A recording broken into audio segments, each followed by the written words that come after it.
गौरांग हे निताई गौरांग हे निताई निताई निताई निताई गौरांग हे गौर गौर गौर गौर नित्यानंद हे और वृंदावनेर प्राण निताई गौरांग हे निताई गौरांग हे वंदे अहं श्री गुरं श्रीयुतपदकमलं श्रीगुरुवैष्णवांश्च शिरपं सद्गजातं सहगण रघुनाथान्वितं तं सजीवं साद्वैतं सावधूतं परिजनसहितं कृष्ण चैतन्य देवं श्री राधा कृष्ण पादां सहगण ललिता श्री विशाखान्वितांश्च आजनुलम्बित भुजौ कनकावदातौ संकीर्तनैकपितरौ कमलायताक्षौ विश्वम्भरौ द्विजवरौ युगधर्मपालौ वंदे जगते प्रियकरौ करुणावतारौ नमस्त्रिकालशक्ताय जगन्नाथसुताय च सविताय सपुत्राय सकलत्राय ते नमः वंशाकल्पतरुभ्यश्च कृपासिन्धुभ्यैव च पतितानां पावनेभ्यो वैष्णवेभ्यो नमो नमो जय रूप सनातन भट्ट रघुनाथ जीव गोपाल भट्ट दास रघुनाथ এই ছয় গোসাইয়ের করি চরণ বন্দন যাহা হইতে বিঘ্ননাশ অভীষ্ট পুরাণ এই ছয় গোসাই যাবে ব্রজে করিলেন বাস নিতাই গৌরে রাধা কৃষ্ণ নিত্য লীলা করিলেন প্রকাশ মোকং করতি বাচালং পঙ্গুম লঙ্ঘয়তে শৈলং যৎ কৃপাতমহং বন্দে परमानंद माधवं नारायण नमस्कृत्य नरं चैव नरोत्तमं देवीं सरस्वतीं व्यास ततो जयोमुदीरये हे कृष्ण करुणा सिंधु दीनबन्धु जगते पथि गोपेश गोपिका कान्त राधाकान्त नमोस्तुते तप्त कांचन गौरांगी राधे वृंदावनेश्वरी विश्वभानुसुतां देवीं प्रणमामि हरिप्रिये वृंदावनहं वन्दे वेदव्यास स्वरूपकं मधुमङ्गलयाविषिण कितार्थिकितभूतलम् श्री चैतन्य पिता जस्सा नित्यानंद स्वयं गुरु नारायणी सुतान देवां वंदे वृंदावनं प्रभु यस्सा प्रसाद भगवते प्रसाद यस्सा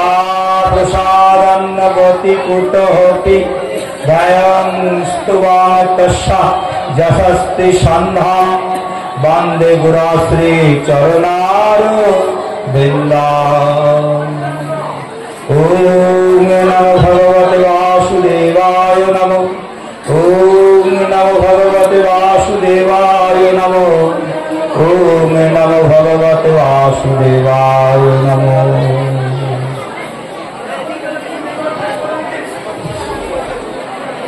जय ताई जय गौर जय ठाकुर वृंदावन दास আমরা परम मंगलमय मुहूर्ते उपनीत হয়েছি হরিকথা আস্বাদনের নিমিত্ত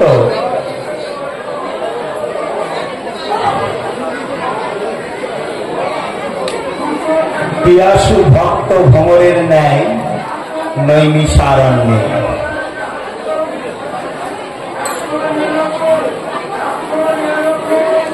ভগবান নারদকে উপলক্ষ করিয়া তথা অখিল বিশ্ব ব্রহ্মাণ্ডকে জানালেন, হে নারদ, নাহং তিষ্ঠামি বৈকুণ্ঠে, আমি বৈকুণ্ঠে অবস্থান করি না। যোগিনাং হৃদয়ে নচ, আমি যোগী ব্যক্তির হৃদয়ে অবস্থান করি না। তাহলে কোথায় করি? মত ভক্ত যত্র গায়ন্তি তত্র তিষ্ঠামি নারদ। হে নারদ, যেখানেই আমার গুণকীর্তন হয় আমি সেখানেই অবস্থান করি। আজ আমরা পরম মঙ্গলময় মুহূর্তে শ্রীপাঠ শ্রীখণ্ডে পূর্ব বর্ধমান জেলার অন্তর্গতস্থ শ্রীপাঠ শ্রীখণ্ড বৈষ্ণব প্রাচীন জনপদ। প্রাচীন বৈষ্ণব জনপদ হচ্ছে এই শ্রীপাঠ শ্রীখণ্ড, যেখানে 5 জন গৌর পরিকরের আবির্ভাব স্থল, বসতভূমি, তাদের লীলাভূমি।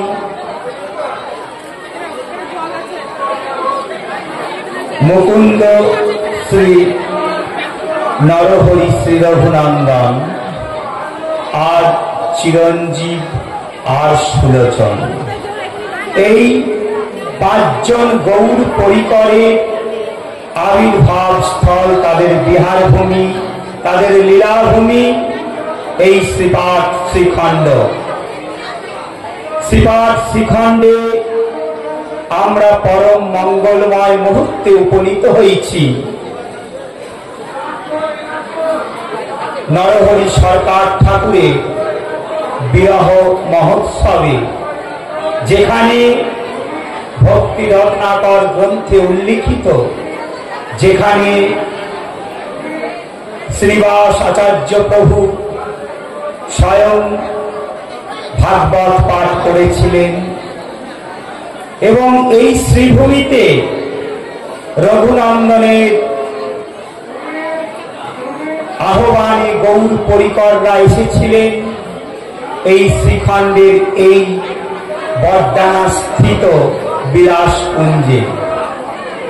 এবং সরকার ঠাকুরের বিরহ তিথি মহা সমারোহের সঙ্গে পালিত হয়েছিলেন, আজও হচ্ছেন শ্রীখণ্ডের মধুমতি সমিতি কর্তৃক।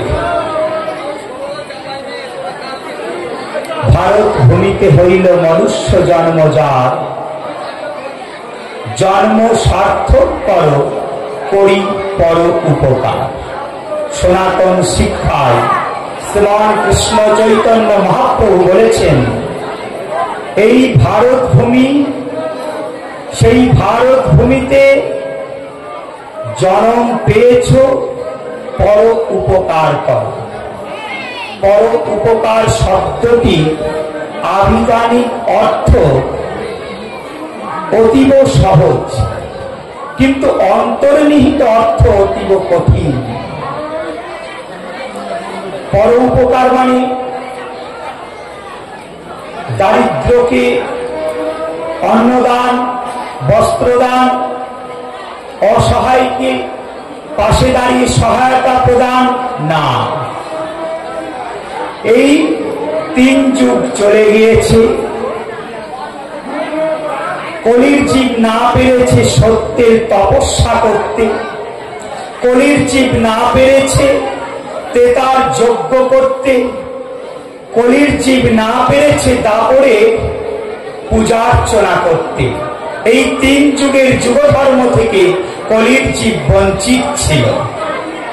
তাই কলিহত জীবের মাঝে চির অনর্পিত অনাস্বাদিত বোজ প্রেম মাধুরী প্রভু নিতাই প্রাণ গৌর সুন্দর, তারা 2টি ভাই আনলেন। কবিরাজ গোস্বামীপাদ তার চৈতন্য চরিতামৃত গ্রন্থে কলম দিলেন, 2 ভাই জগতের খালি অন্ধকার দুই ভাগবত স্বরে করেন সাক্ষাৎকার, এক ভক্তি রস শাস্ত্র আর ভক্তি রস পাত্র। করুণাঘন মুহূর্তে তারা দুটি ভাই জগতে তমসাবৃত মুহূর্তে যুবনায়কের মতো এই বঙ্গভূমিতে বঙ্গ সংস্কৃতিতে আবির্ভূত হয়েছিলেন। আজ আমরা নবদ্বীপে যাচ্ছি, কত সুন্দর প্রেম রসে ভাসছি, হরিনামামৃত রস পান করছি, হরিনাম সাগরে অবগাহন করছি, হরির কৃপা সান্নিধ্য লাভ করবার চেষ্টা করছি। কিন্তু সেদিনের নবদ্বীপ আজকের নবদ্বীপের মতো ছিল না। কোন সময়ের নবদ্বীপের কথা বলছি? যখন পর্যন্ত সুধাম নবদ্বীপে শচী গর্ভ সিন্ধু মাঝে নদিয়া সুন্দরের আবির্ভাব হয় নাই, সেই সময়ের নবদ্বীপ আজ থেকে 539 বছর পূর্বের সিধাম নবদ্বীপ। সেদিনের নবদ্বীপ কেমন ছিল? সেদিনের নবদ্বীপ ছিল তর্ক রত্নের নবদ্বীপ, ন্যায় রত্নের নবদ্বীপ, বিদ্যা বাচস্পতির নবদ্বীপ, চপলচন্দ্র সিদ্ধান্ত বাগীশের নবদ্বীপ, নগরকোটাল জগন্নাথ মাধবের নবদ্বীপ এবং অবিভক্ত এই গোটা গৌরবঙ্গের একমাত্র মুসলমান শাসনকর্তা ছিলেন হোসেন শাহ। তার নিয়োজিত রাজ কর্মচারী ছিলেন চাঁদ কাজী, আর দুজন রাজ কর্মচারী ছিলেন, একজন প্রধানমন্ত্রী আর একজন অর্থমন্ত্রী। তাদের নাম দবির খাস আর সাগর মল্লিক। পরবর্তীকালে তারা শ্রীমান কৃষ্ণ চৈতন্য মহাপ্রভুর কৃপাশীর্বাদ পেয়ে তারা রূপ আর সনাতন গোস্বামীপাদ হিসাবে লুপ্ত ভোজকে উদ্ধার কাজে নিজেকে নিয়োজিত করেন। এই শ্রীধাম নবদ্বীপ চৈতন্য ভাগবত কর্তা চৈতন্য লীলার বেদব্যাস ছিল বৃন্দাবন দাস ঠাকুর মশাই চৈতন্য ভাগবত গ্রন্থে পরিব্যাপ্ত করলেন। নানা দেশ হইতে লোকে নবদ্বীপে আসে, নবদ্বীপে পরিবেশে বিদ্যার রসে ভাসে। নানা দেশ হইতে লোকে নবদ্বীপে আসে, নবদ্বীপে পরিবেশে বিদ্যার রসে ভাসে। সেদিন নবদ্বীপ ছিল বাংলার অক্সফোর্ড, বিদ্যা চর্চার প্রাণ কেন্দ্র। নানা দেশ হইতে লোকে নবদ্বীপে আসতো, আর নবদ্বীপে পড়ে সংস্কৃত টোলে পাণ্ডিত্য গ্রহণ করে দেশ বিদেশে নাম ডাক ছড়িয়ে পড়ত। এমনই এক টোলের পণ্ডিত ছিলেন আমাদের সকলের পরিচিত নিমাই পণ্ডিত। চৈতন্য ভাগবত কর্তা ছিল বৃন্দাবন দাস ঠাকুর মশাই পরিব্যাপ্ত করলেন চৈতন্য ভাগবত গ্রন্থে যে সেদিনের নবদ্বীপ এতই তমসাবৃত মুহূর্ত ছিল। সেই মুহূর্তটা কেমন না, কোন কোন সুকৃতিযুক্ত ব্রাহ্মণ গঙ্গা স্নানের সময় লুকিয়ে চুরিয়ে গোবিন্দ পুণ্ডরীকাক্ষ নাম উচ্চারণ। গঙ্গা স্নানের সময় তাকিয়ে দেখছে পিছনে কেউ নেই তো। এমন এক মুহূর্তে যখন ডুব দেবে, অবগাহন করবে, গঙ্গা স্নান করবে, এমন সময় লুকিয়ে চুরিয়ে মৃদুস্বরে বলছে গোবিন্দ পুণ্ডরীকাক্ষ নাম উচ্চারণ।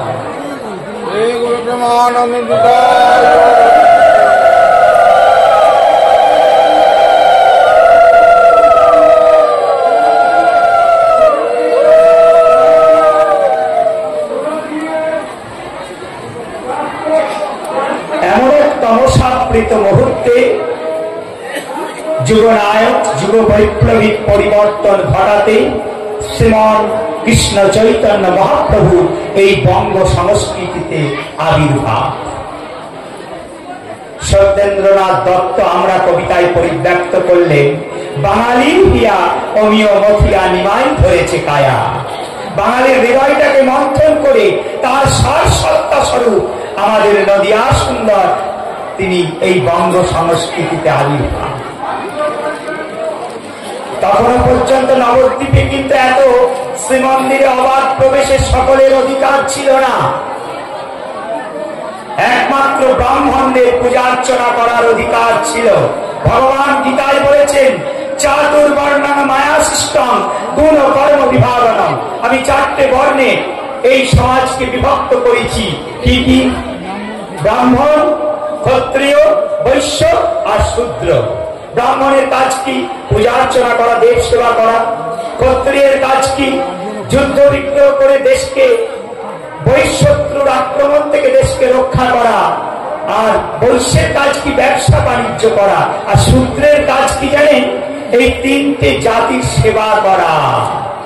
আমরা কেউ ব্রাহ্মণ নই, কেউ ক্ষত্রিয় নই, কেউ বৈশ্য নই।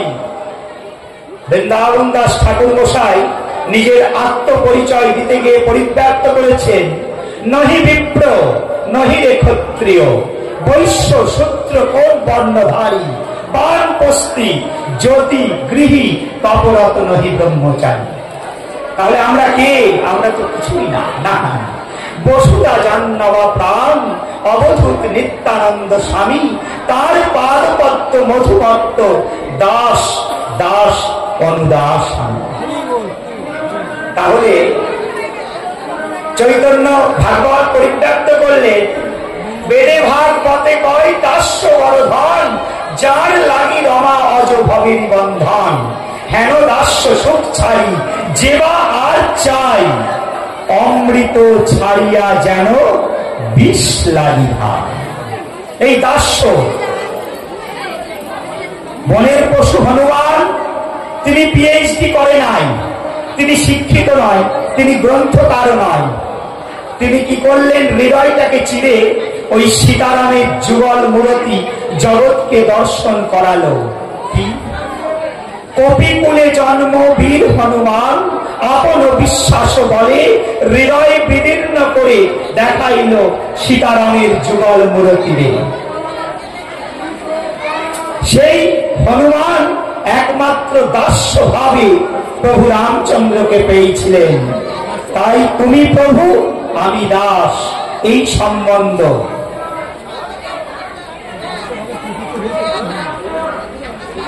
কৃষ্ণ সূর্য সমমায়া অন্ধকার, যেখানে কৃষ্ণের প্রবেশ সেখানে নাই মায়ার কোন প্রবেশ অধিকার। সত্যি তো। সেই দিন যদি নবদ্বীপে শ্রীমান কৃষ্ণ চৈতন্য মহাপ্রভুর আবির্ভাব না হতো, তাহলে আমরা একসাথে বসে এত ভাগবতীয় তরঙ্গময়, এই ভাগবতীয় প্লাবনময় হরি কথামৃত রস আস্বাদন করতে পারতাম না, হরি নাম সাগরে অবগাহন করতে পারতাম না, হরির কৃপা সান্নিধ্য লাভে চেষ্টাও করতে পারতাম না। চৈতন্য চরিতামৃত কাজ কবিরাজ গোস্বামী পাদকে দিয়ে লিখিয়ে নিলেন। কি? নির্জাতি নহে কৃষ্ণ ভজনে অযোগ্য, সৎকুল বিপ্র নহে ভজনের যোগ্য। তাহলে ভজনের যোগ্য কে?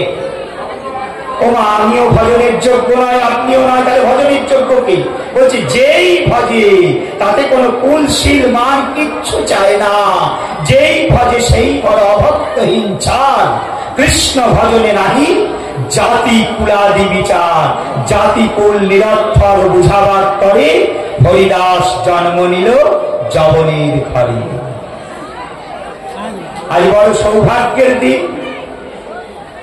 আজ শ্রী শ্রী একাদশী ব্রতের দিন, যেদিন আমরা হরিদাস ঠাকুরের নাম একটু উচ্চারণ করলেও আমাদের নামের কৃপা ঘটবে। নামময় সেবা বিগ্রহ জগনের অন্নে প্রতিপালিত সেই হরিদাস ঠাকুর জগৎকে দৃষ্টান্ত দিয়ে বুঝিয়ে দিলেন, এই কলিযুগে তপস্যা করলে হবে না, কলিযুগে যজ্ঞ করলেও হবে না, কলিযুগে পূজার্চনারও প্রয়োজন নেই। বদলে একবার নিতাই গৌর হরি বল বললে কলিমত জীব অনায়াসে ভবসাগর পার হয়ে গোবিন্দ চরণে লাভ করবে, এবং অন্য কোন উপায় নাই নাই নাই। আমরা তো কলির জীব, আমরা বড় ব্যস্ত। 84 লক্ষ জনি ভ্রমণ করে আমরা কত না কি জন্ম হয়েছে আমাদের, তারপরে এই মনুষ্য জন্ম প্রাপ্তি ঘটেছে। তাই শ্রীগাল পুকুরের ন্যায় এই জন্ম আমাদের নয়। এই জন্ম কি হরি ভজনের জন্ম, হরি স্মরণের জন্ম, হরিনাম অমৃত পান করবার জন্ম। তাই শ্রীমান মহাপ্রভু দেখলো কলির জীব বড় অসহায়, এরা না পেরেছে সত্যের যুগ ধর্ম তপস্যা করতে, না পেরেছে তেতার যুগ ধর্ম যজ্ঞ করতে, না অধিকার পেয়েছে পূজা অর্চনার দাপরের যুগ ধর্ম। তাহলে এদেরকে একটা অধিকার দিতে হবে। তাই শ্রীমান মহাপ্রভু বললেন, শিক্ষাষ্টকের এক অষ্টকে বললেন, চেত দর্পণ মার্জনম। এই চিত্ত রূপ দর্পণটাকে মার্জন করা আবশ্যক। চেত দর্পণ মার্জনম ভব মহাদাবাগ্নি নির্বাপনম শ্রেয় কৈরব চন্দ্রিকা বিতরণম বিদ্যাবধি জীবনম আনন্দাবধিবর্ধনম প্রতিপদম পূর্ণামৃতা সাধনম সর্বাত্ম স্থাপনম পরম বিজয়তে কৃষ্ণ সংকীর্তনম। কবিরাজ গোস্বামীপাদকে দিয়ে এর বঙ্গানুবাদ করে নিলেন। সংকীর্তন হইতে পাপ সংসার নাশন, চিত্ত শুদ্ধি সর্বভক্তি সাধন উদ্গম, কৃষ্ণ প্রেমোদ্গম প্রেমামৃতা সাধনম, কৃষ্ণ প্রাপ্তি সেবামৃত সমুদ্রে মর্জন। অনেক লোকের বাঞ্ছা অনেক প্রকার, কৃপাতে করিলা নামে বহুতা প্রচার। খাইতে সইতে যথা তথা নাম লয়, দেশ কাল নিয়ম নাই সর্বশাস্ত্রে কয়। সর্বশাস্ত্র নামে গিয়া করিয়া বিভাগ। মহাপ্রভু দৈনের অবতার দেখুন। ছিল বৃন্দাবন দাস ঠাকুর মশাই চৈতন্য ভাগবত গ্রন্থে বলেছেন, নিতাই সুন্দর ও গৌর সুন্দর উভয়কে প্রণাম করেছেন। আজ আনু লম্বিত ভুজ দ্বিবচন, কনকাবদাত সংকীর্তনাইক পিতর দ্বিবচন, কমলায় তাক্ষ বিশ্বম্ভর দ্বিজবর যুব ধর্ম পাল, বন্দে জগৎ প্রিয় কর করুণা অবতার। এখানে একটি দ্বিবচন ব্যবহার করা হয়েছে, সংকীর্তনাইক পিতর, সংকীর্তনের পিতা। শ্রীমান মহাপ্রভু বলছেন সংকীর্তনের পিতা, সংকীর্তনের ভান্ডার।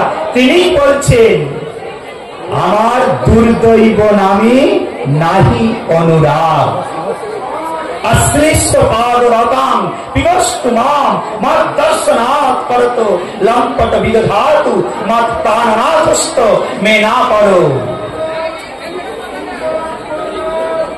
অর্থাৎ কৃষ্ণ ছাড়া যেমন রাধা রানী কিছু নাই, রাধা সারা জগৎটাই হচ্ছে কৃষ্ণময়। প্রিয়া প্রীতমকে সদা সর্বদা চিন্তা ভাবনার মধ্যে রেখেছেন। তেমনি আমার গৌর অবতার, তিনি জগৎকে ওই যুগল ভজনার, যুগল উপাসনার মূল মন্ত্রটা জগৎকে শিখিয়ে দিলেন। তাই রঘুনাথ দাস গোস্বামী কৃত স্তব কল্প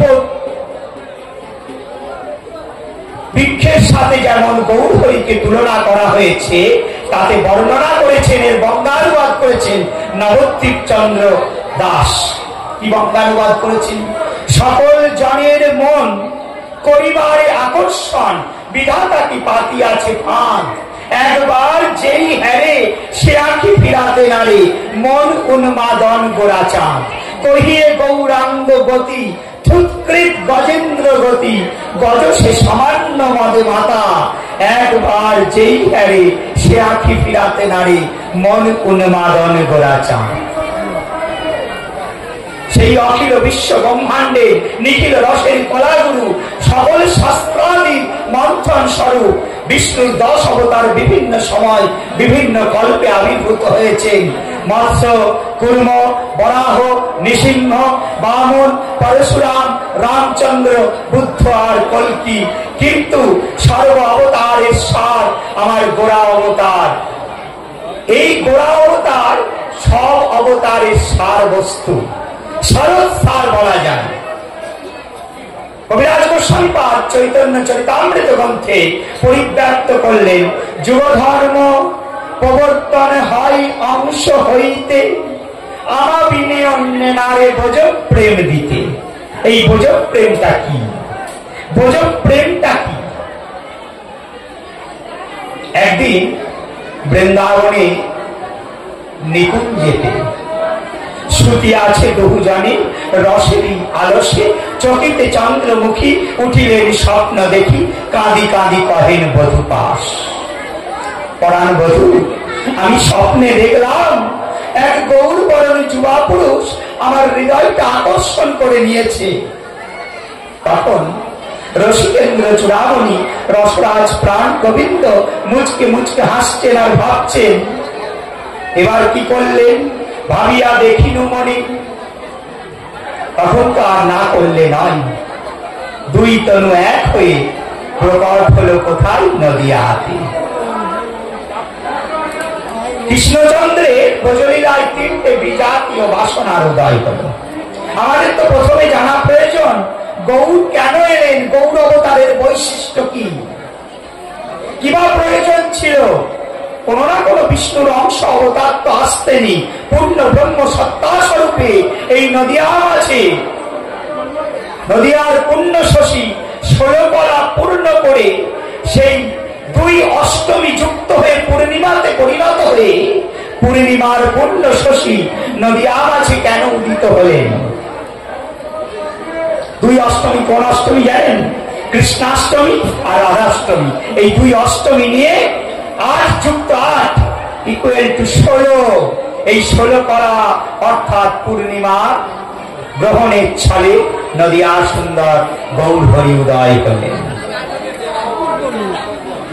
কিবা প্রয়োজন ছিল?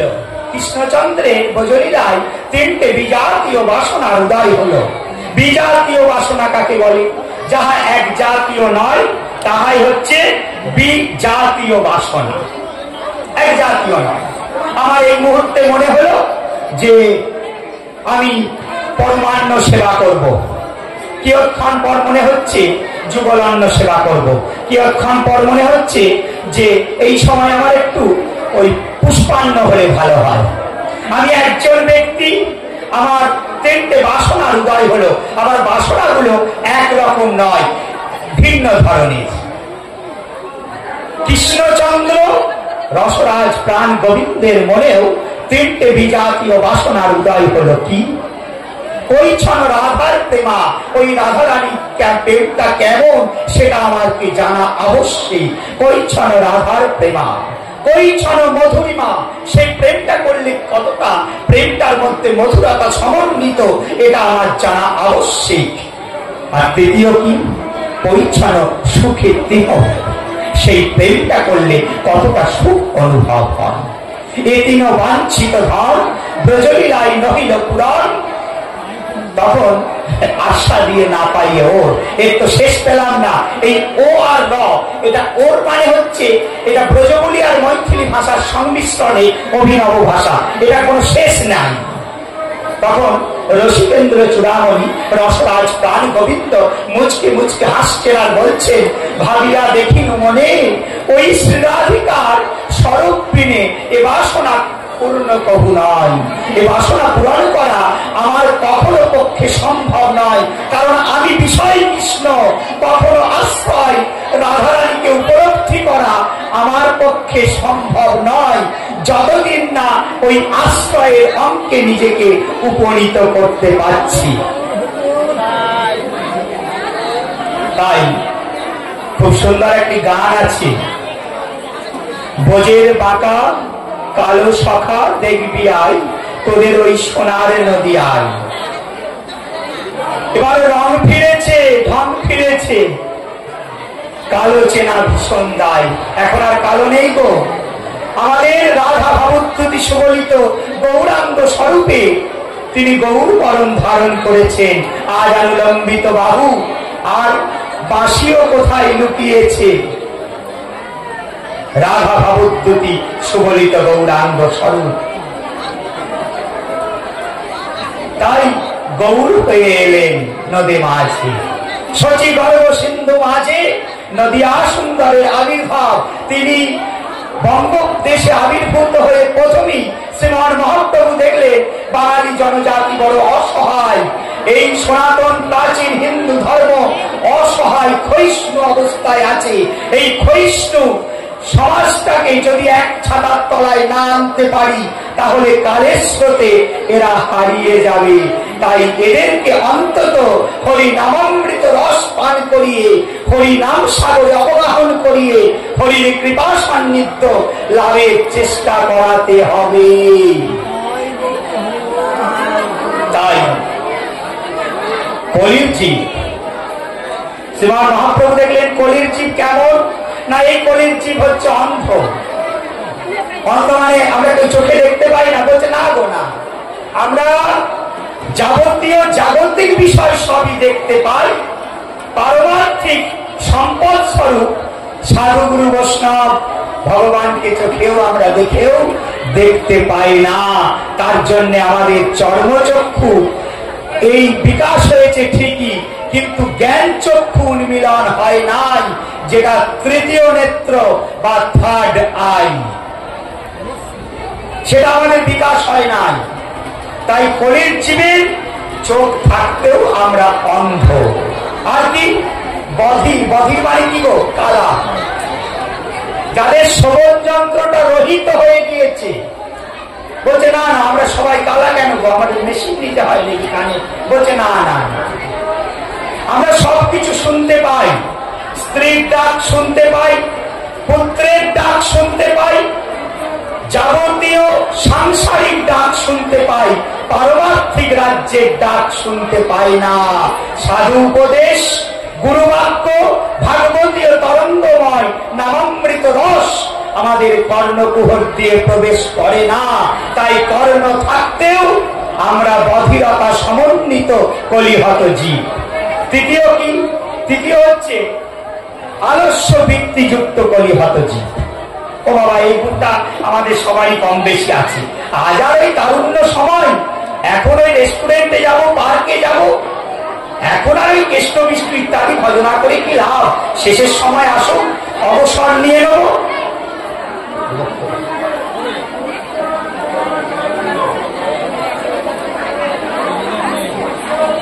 শেষের সময় আসুক, অবসর নিয়ে নেব এবং তারপর বসে দুজনা ভজন সাধনে লিপ্ত হব।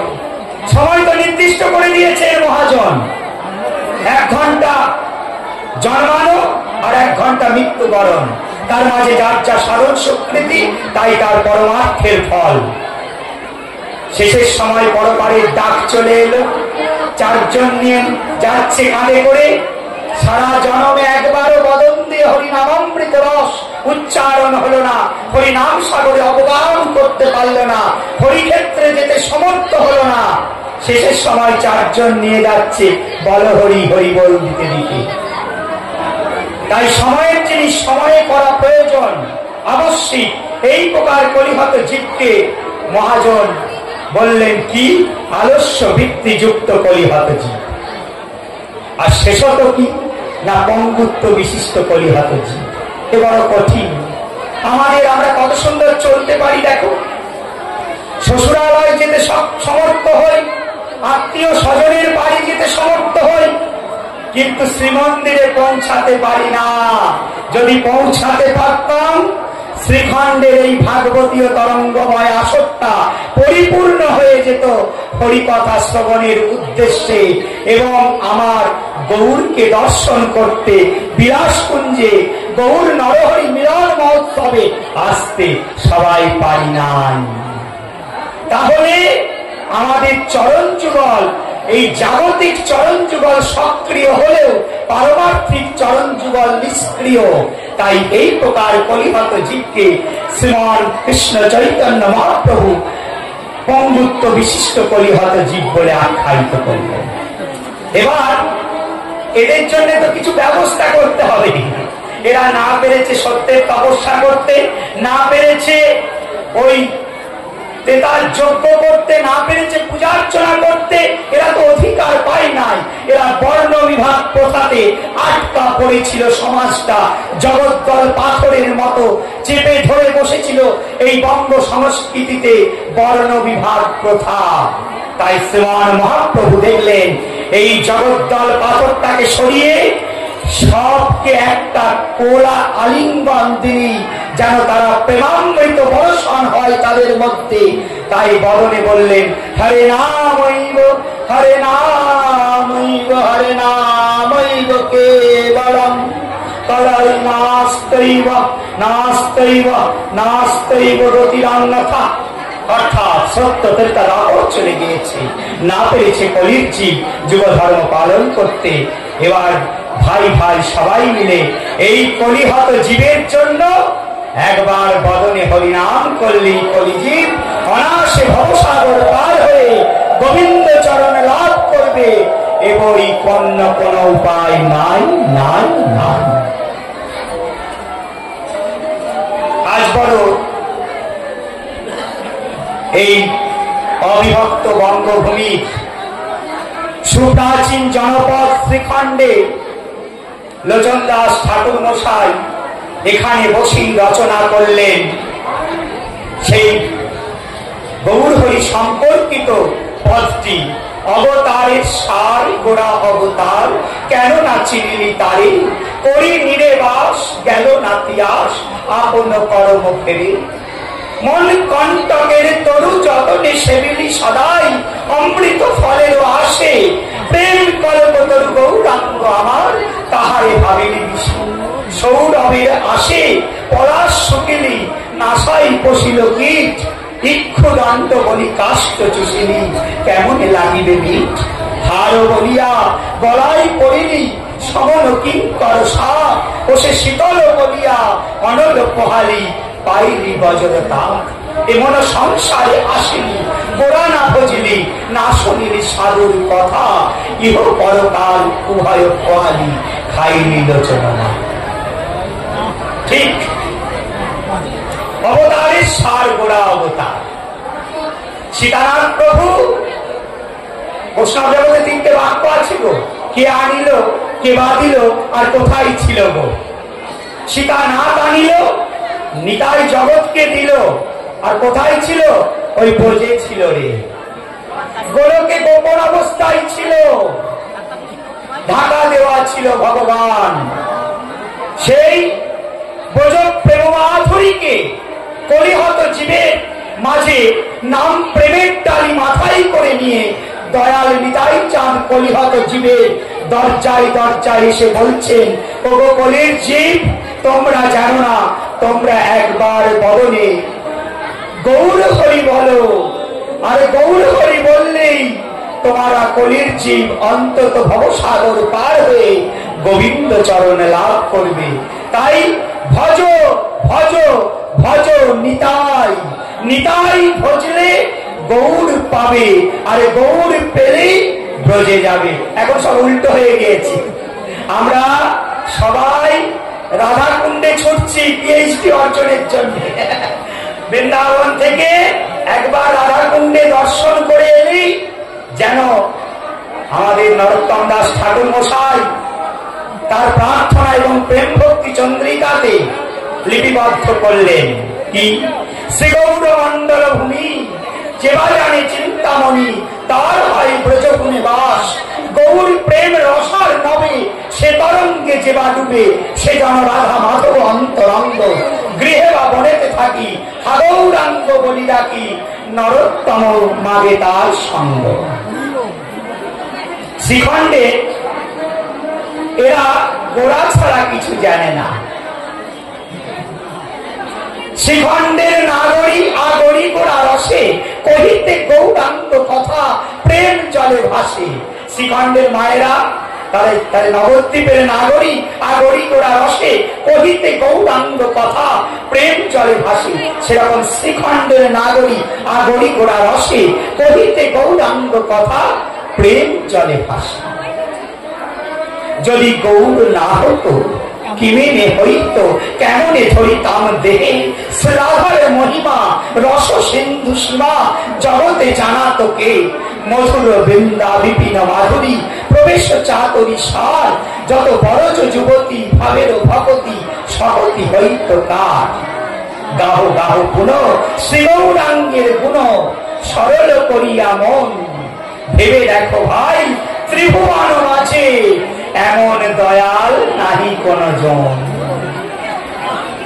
আমি বলছি না না না না, গৌর তো দয়াল, আর দয়াল দয়াল তর তম আমার দয়াল নিতাই চাঁদ।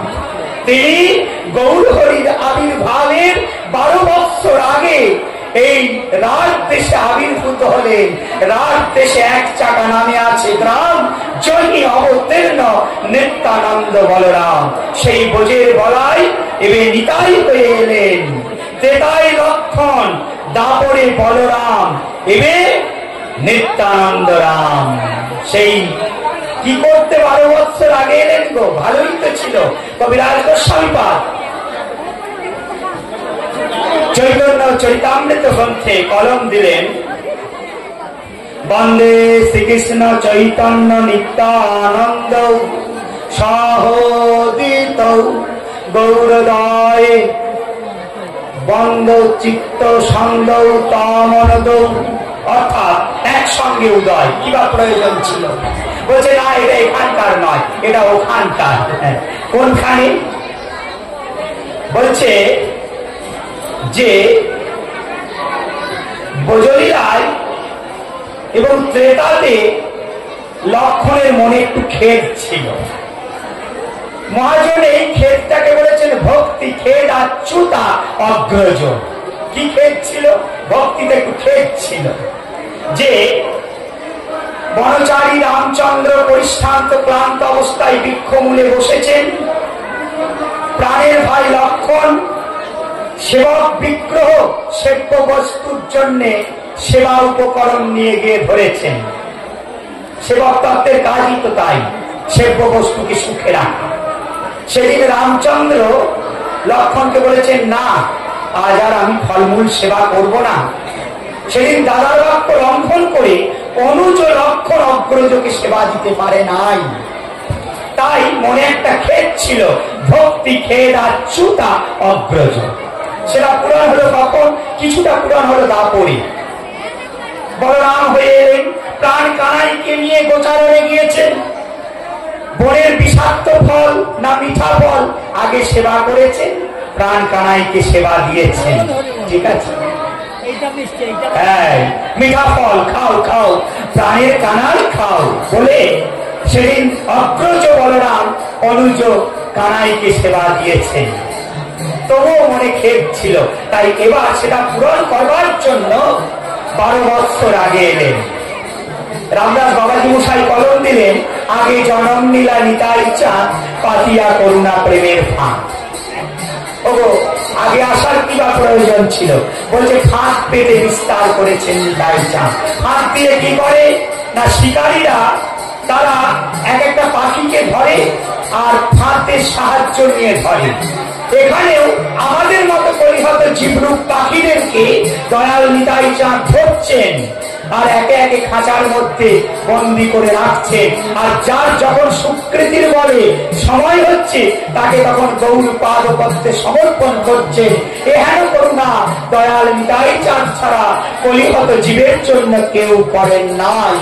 সেই কলিহত জীবের জন্য আজ নাম প্রেমের ডালিনা আতাই করে নিয়ে দয়াল নিতাই চাঁদ প্রতি জীবের দরজায় দরজায় গিয়ে বলছেন, আমি প্রেমের ভিখারি ফিরি দেশে দেশে প্রেম ভিক্ষা করি দাঁড়িয়ে। আমি প্রেমের ভিখারি ফিরি দেশে দেশে প্রেম ভিক্ষা করি দাঁড়িয়ে। এবার তো কোনো অস্ত্র ধারণের কোনো কিছু করেন। তাহলে কি দিয়ে চিত্তটাকে শুদ্ধ করতে হবে? নাম এবং প্রেম দিয়ে, শুদ্ধা ভক্তি দিয়ে চিত্তটাকে মার্জন করতে হবে। চেত দর্পণ মার্জনম ভব মহাদাবাগ্নি নির্বাপনম শ্রেয় কৈরব চন্দ্রিকা বিদ্যাবত জীবনম আনন্দাবধিবর্ধনম প্রতিপদম পূর্ণামৃতা সারণম সর্বাত্ম স্থাপনম পরম বিজয়তে কৃষ্ণ সংকীর্তন। সংকীর্তন দিয়ে চিত্তটাকে মার্জন করতে হবে। তাই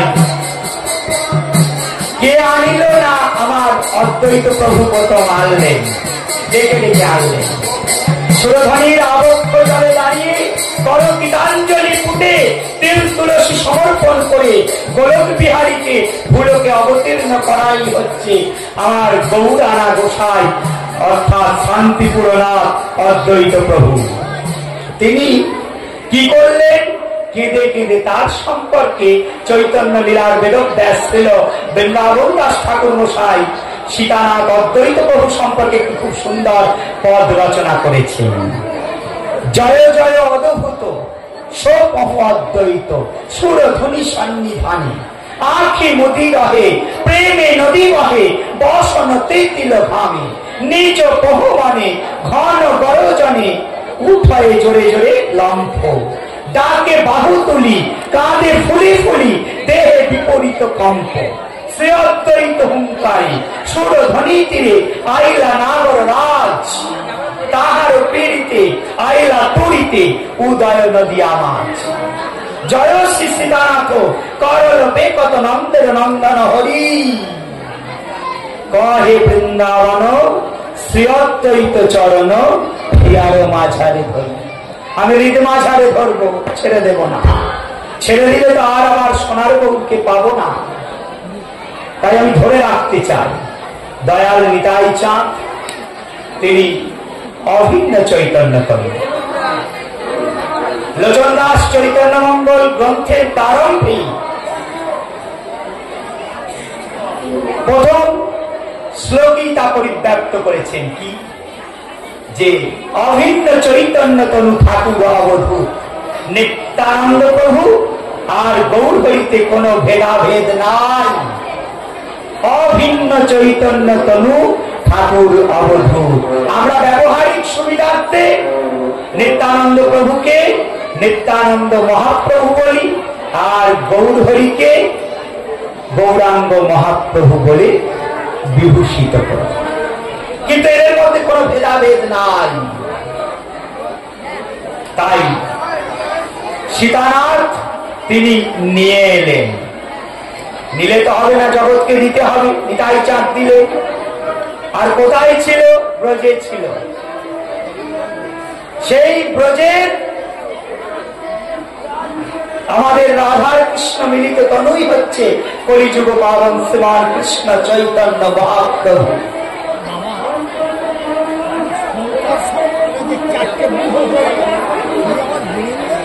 হ্যাঁ, তাদের তো কোনো ভেদাভেদ নাই, তাদের কোনো ভেদাভেদ নাই। তাই পদকর্তা কলম দিলে, যে দেশে নিতাই নাই সে দেশে না যাব, নিতাই বইমুখী জোনার মুখ না হেরিব। না না, আমরা তা বলবো না। আমরা কি বলবো?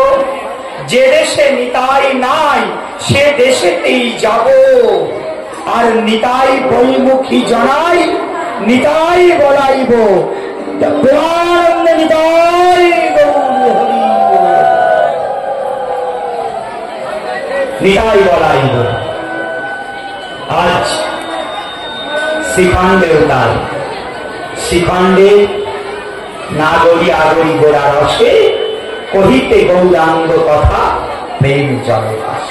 তারা গৌর ছাড়া আন জানে না। ভক্তি রত্নাকরে উল্লিখিত এই সরকার ঠাকুরের যে বিরহ মহোৎসব তা ভক্তি রত্নাকরে উল্লিখিত। কৃষ্ণ মিশ্র, গোপাল মিশ্র এনারা এসেছেন। সবাই খেতুরি মহোৎসবে যারা গিয়েছিলেন আজ সবাই এসেছেন, কিন্তু আমরা দর্শন পাচ্ছি না। কারণ অদ্যাপিহ সেই লীলা করেনি গোরা রাই। এখন তো লীলা চলছে।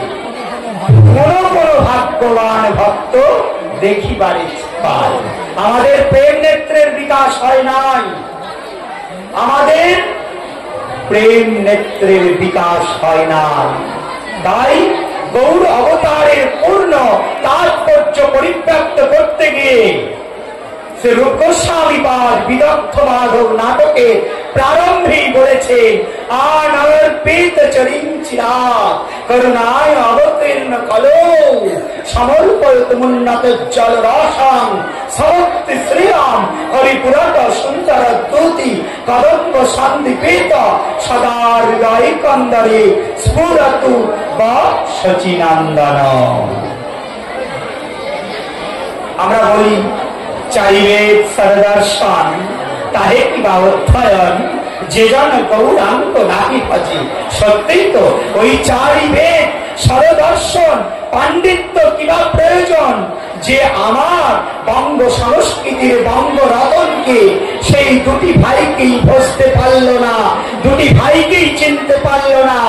তারা দুটি ভাই বিশেষ তমসাবৃত মুহূর্তে আবির্ভূত হয়ে প্রত্যেকটা বঙ্গ সন্তানের বুকে প্রেমের বন্যা বইয়ে দিয়েছিল।